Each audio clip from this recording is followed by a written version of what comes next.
Hey, what's up everyone? This is Daniel here. Today I'm going to give you 3 really useful tips on preparing your home for the fall and the winter, so stay tuned.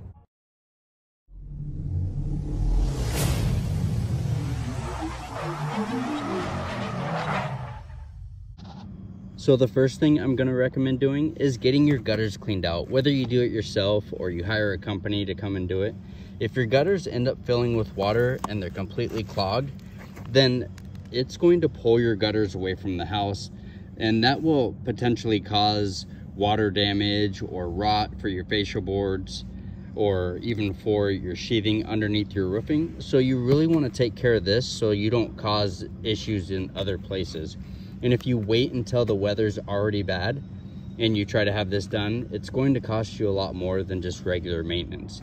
You could see here that these gutters are quite full, so this is going to take quite a bit, and getting all this out without dumping it down on everything underneath the house is going to be a bit tricky.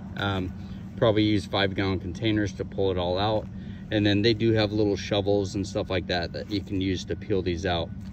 I do recommend, if you're going up on a second floor building or even some of the single floor buildings, that you use a harness. So some buildings will have straps or clips up on the actual roof, so you want to clip into those and use a safety harness if you're going to attempt to do this, because accidents happen and we don't want anyone getting hurt.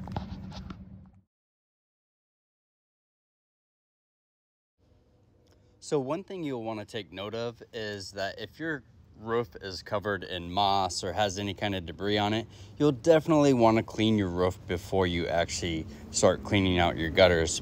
Because if you clean your roof after you clean out the gutters, you'll just be cleaning out the gutters twice.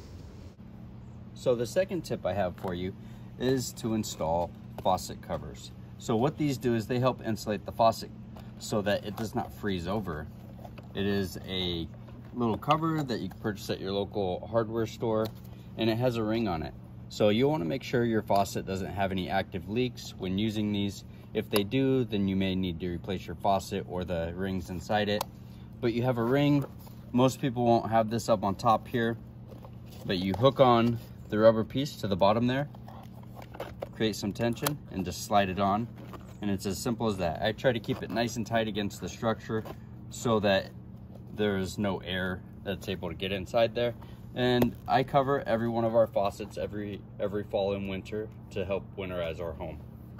So for my third and final tip, I'm going to recommend vent blocks. So in the winter, when the air is drier, the vents are closed to reduce the chance that the pipes in the crawl space might freeze. So you don't want any pipes freezing down there, because freezing tends to lead to pipes bursting. So to avoid those, you could block up your vent. So here are the vent blocks. You can purchase these in multiple sizes. They have 2 standard sizes in store. They just simply slide into position there. You do not have to fill the full cavity. If you're unable to find the size that works for you, then I would recommend purchasing some insulation and just cutting it to fit. They have some 2-inch insulation that would be easy to cut and fit here.